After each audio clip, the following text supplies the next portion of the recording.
YouTube, and welcome back to another Ghost Recon Online video. This time we are going to be looking at the various user interface applications that you have on Ghost Recon Online. Start off, you'll notice at the top here there is a hotbar.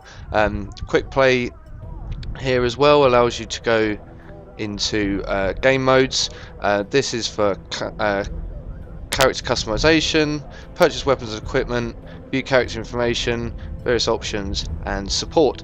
You'll notice over here we have my name, my game tag for here, various achievement points, requisition points, which are earned during games for earning XP, completing challenges, daily plays, and then the ghost coins as well, which I actually don't know what they are. Maybe they're a bit like, maybe you purchase those as you would on the Xbox or something like that.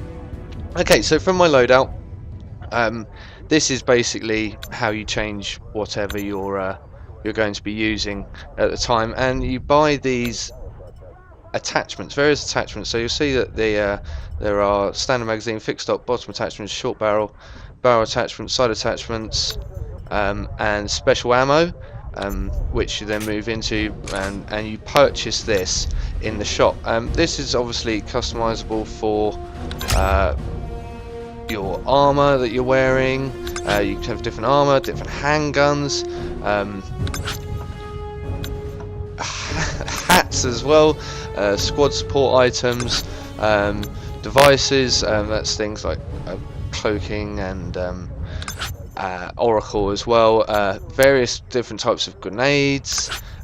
It's all done from here, and then you have boost sections as well, which increase your speed.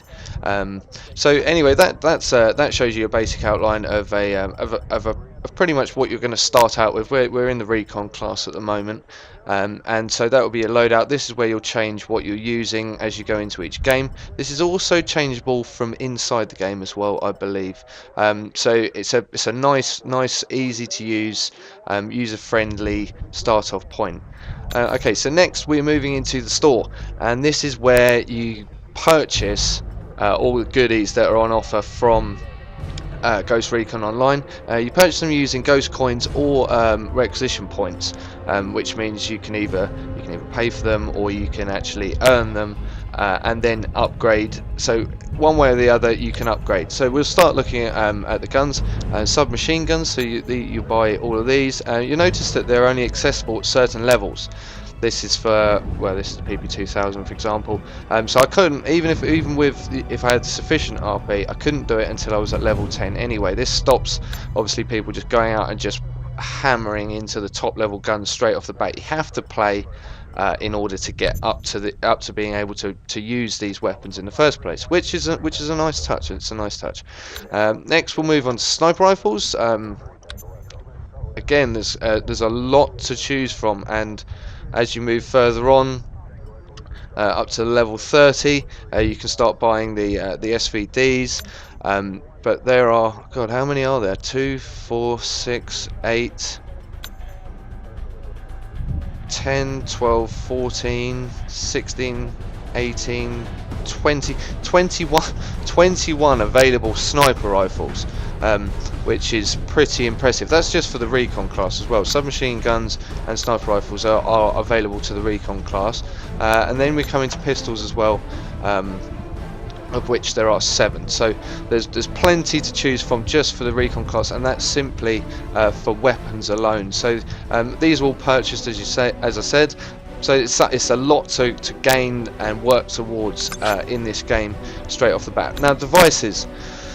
These are various things these are perks essentially, and they have a charge level that you can use during the game, which will help yourself and your team to locate the enemy, especially in Recon. You're going to be looking for enemies. So this cloak enables optical camouflage. That's it's like the invisibility thing, except instead you're not actually invisible. What you're doing is it's an adaptive camouflage that works to your surroundings. So if you're standing in the middle of nowhere, you're going to be able to be seen, because obviously you're creating an outline, regardless of the fact that you're camouflage, but if you're standing up against a wall, for example, you're going to be far harder to see.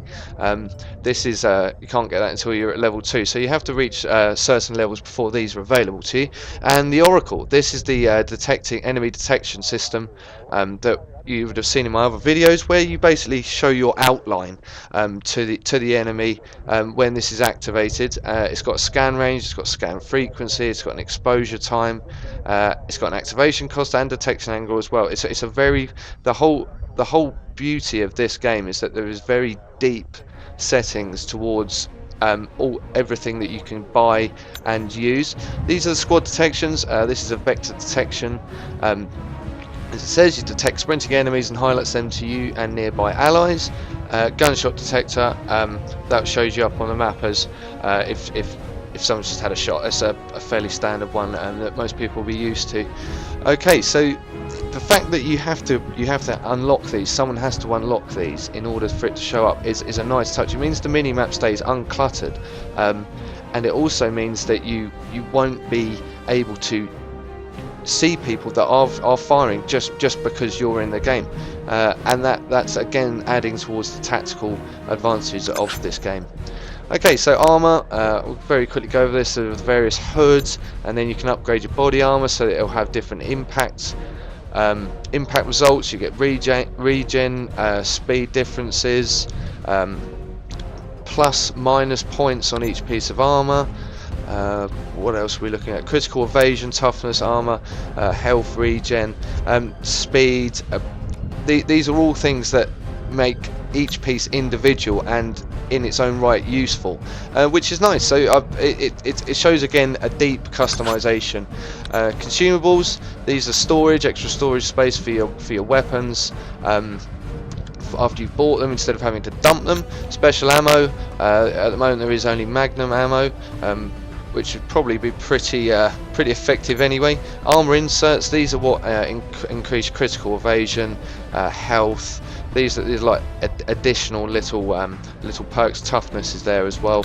And then the boost. This is the 25% XP RP boost and 50% XP and RP boost. Basically, as you can see, if you're using one of these, you're going to increase your XP and your RP earnings as you play the game, which is a nice touch again. But these have to be purchased, as you can see, using the ghost coins. And then if you've got a coupon, you redeem it in there. So we've got the character information. So this is this information is unique to each class. So as you see, I haven't played any recon time yet. I'm going to be going out my first round soon. Shows what's going to be equipped. Critical +8, recently unlocked. I completed a round. I was in it for less than a second, so I got the round completion award there.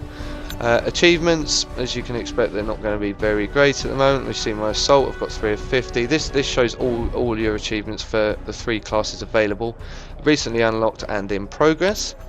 Tiers, we have the basic training, recon. As you go down, there's trench boom, oracle technician. So these are challenges that are going to require high levels of play, plus utilising the different classes as well.